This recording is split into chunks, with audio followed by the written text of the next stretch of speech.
បងប្អូនណាខ្លះដែលជួបដូច comment បងប្រុសសម្រាប់ខ្ញុំមានអារម្មណ៍ថាខ្ញុំហាក់ដូចជាមានសំណាងនៅពេលដែលឃើញcomment របស់បងប្រុសពីព្រោះគេខ្ញុំឆ្លងកាត់បទពិសោធន៍ការងារប្រហែលជាជាង15ឆ្នាំហើយឆ្លងកាត់មេច្រើនដែរក៏ប៉ុន្តែមេដែលខ្ញុំឆ្លងកាត់កន្លងមកសុទ្ធតែមេល្អអូខេខ្ញុំមិនដឹងថាដោយសារខ្ញុំមានសំណាងឬក៏ដោយសារការគិតទេប៉ុន្តែប្រសិនបើយើងបងប្អូនអ្នកគ្នាប្រសិនបើយើងព្យាយាមស្វែងរកនៅចំណុចខ្វះខាតអ្នកណាក៏មានដែរមេយើងក៏មានចំណុចខ្វះខាតដែរក៏ប៉ុន្តែសំណួរសួរថាតើយើងព្យាយាមស្វែងរកចំណុចខ្វះខាតរបស់គាត់ដើម្បីអីដើម្បីឈ្នះចាញ់ជាមួយគាត់ដើម្បីផ្ចាញ់គាត់ដើម្បីអីអូខេសម្រាប់ខ្ញុំព្យាយាមស្វែងរកនៅចំណុចល្អរបស់មេហើយរៀនសូត្រពីអ្វីដែលជាចំណុចល្អរបស់គាត់ហើយរៀនសូត្របានច្រើនណាស់ហើយដោយសារការរៀនសូត្រពីចំណុចល្អរបស់ពួកគាត់និងការប្រឹងប្រែងតួខ្លួនរបស់យើងបន្ថែមធ្វើឲ្យយើងមានការផ្លាស់ប្ដូរជីវិតជាមានខ្ញុំលើកបទពិសោធន៍តាំងពីឆ្នាំ2005មកភ្នំពេញដំបូងចាប់ផ្ដើមធ្វើការបដើរៀនបដើជីវិតកំសត់អត់ឪពុកម្ដាយនៅសម្យ៉ាបវត្តហើយទៅធ្វើសន្តិសុខពេលនោះបងប្រុសដែលជាប្រធានសន្តិសុខរបស់ខ្ញុំ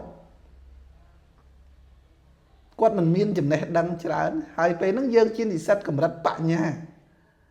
រៀនបដើធ្វើការបដើប៉ុន្តែគាត់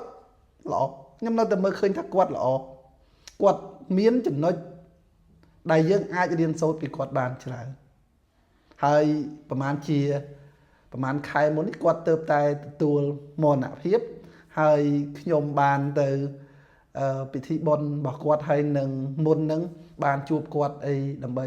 ជជែកភាសាសួរសុខទុក្ខអីជាដើមខ្ញុំនឹករលឹកហើយរៀនសូត្រពីគាត់បានច្រើនបើទោះបីជាការធ្វើជាសន្តិសុខជាមួយគ្នារយៈពេល2ឆ្នាំបែកគ្នាមកជាច្រើនឆ្នាំហើយយើងនៅតែអាចបន្តរាប់អានគ្នាបន្តទៀតហើយគាត់អត់មានចំណេះដឹងច្រើនទេក៏ប៉ុន្តែគាត់អាចចិញ្ចឹមកូនគាត់3នាក់ឲ្យរៀនសូត្រចប់បញ្ញាបត្រមានការងារធ្វើអីបន្តនេះគឺជាអ្វីដែលខ្ញុំអាចរៀនសូត្រពីគាត់បានបន្តពីនឹងទៀតយើងចាប់ផ្ដើមមានមេល្អអ្នកជំនាញអ្នកបច្ចេកទេសអ្នកបកែហើយយើងអាចរៀនសូត្រពីពួកគាត់បានច្រើនបកត្រឡប់មកវិញតើមេល្អដែលខ្ញុំជួបច្រើននេះហើយនឹងបងឬក៏បងប្អូនអរគ្នាដែលកំពុងមានអារម្មណ៍ថាខ្ញុំជួបតែមេអាក្រក់តើដោយសារមេនឹងល្អមេនឹងអាក្រក់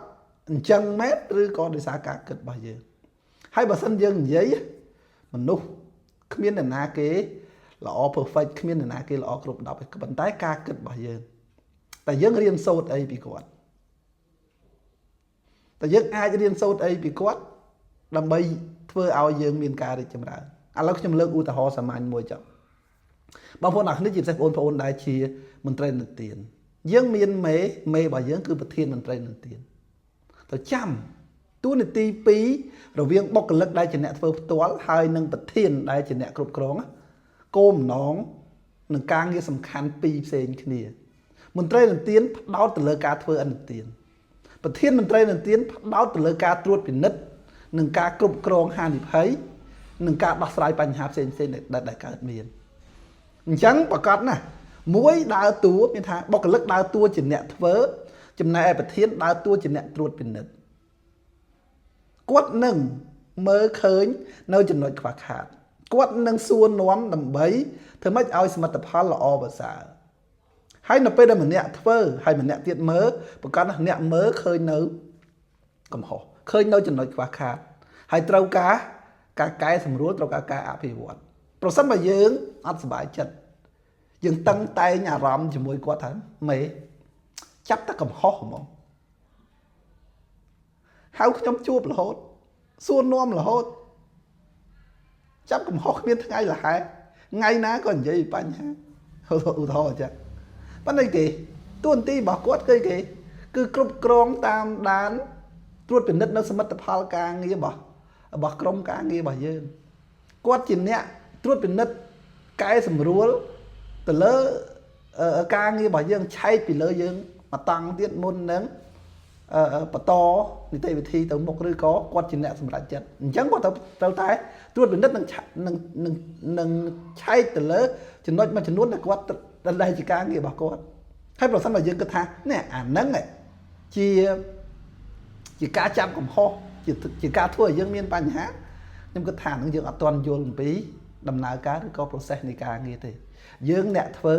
មេយើងជាអ្នកមើលពីលើដើម្បីត្រួតពិនិត្យនឹងគុណភាពការងារហើយប្រសិនបើយើងរៀនសូត្រពីគាត់ថាអូនេះអ្វីដែលគាត់ប្រាប់ហ្នឹងដើម្បីឲ្យគុណភាពការងារកាន់តែល្អប្រសើរតើហើយយើងអាចរៀនរបៀបនៃការត្រួតពិនិត្យរបៀបនៃការអនុម័តកម្ចីហ្នឹងរបៀបម៉េច1 2 3 4ដើម្បីថ្ងៃក្រោយគេយើងអាចអភិវឌ្ឍខ្លួនរបស់យើងពីកម្រិតអ្នកធ្វើទៅជាកម្រិតអ្នកមើលដែរអូខេនេះគឺជាអ្វីដែលខ្ញុំចង់ចែកម្លែកថាតើរមេណាឲ្យល្អគ្រប់10អត់មានទេក៏ប៉ុន្តែតើយើងព្យាយាមរៀនសូត្រពីចំណុចល្អរបស់គាត់ឬក៏យើងព្យាយាមមើលឬក៏ខឹងឬក៏មិនពេញចិត្តជាមួយនឹងចំណុចខ្វះខាតរបស់គាត់ហេប្រសិនបើមិនពេញចិត្តអូខេអត់បញ្ហាប៉ុន្តែមិនរៀនសូត្រពីចំណុចខ្វះខាតរបស់គាត់ទេប៉ុន្តែរៀនសូត្រពីចំណុចល្អរបស់គាត់ហើយយើងនឹងមានការអភិវឌ្ឍនិងការរីកចម្រើនអូខេអរគុណ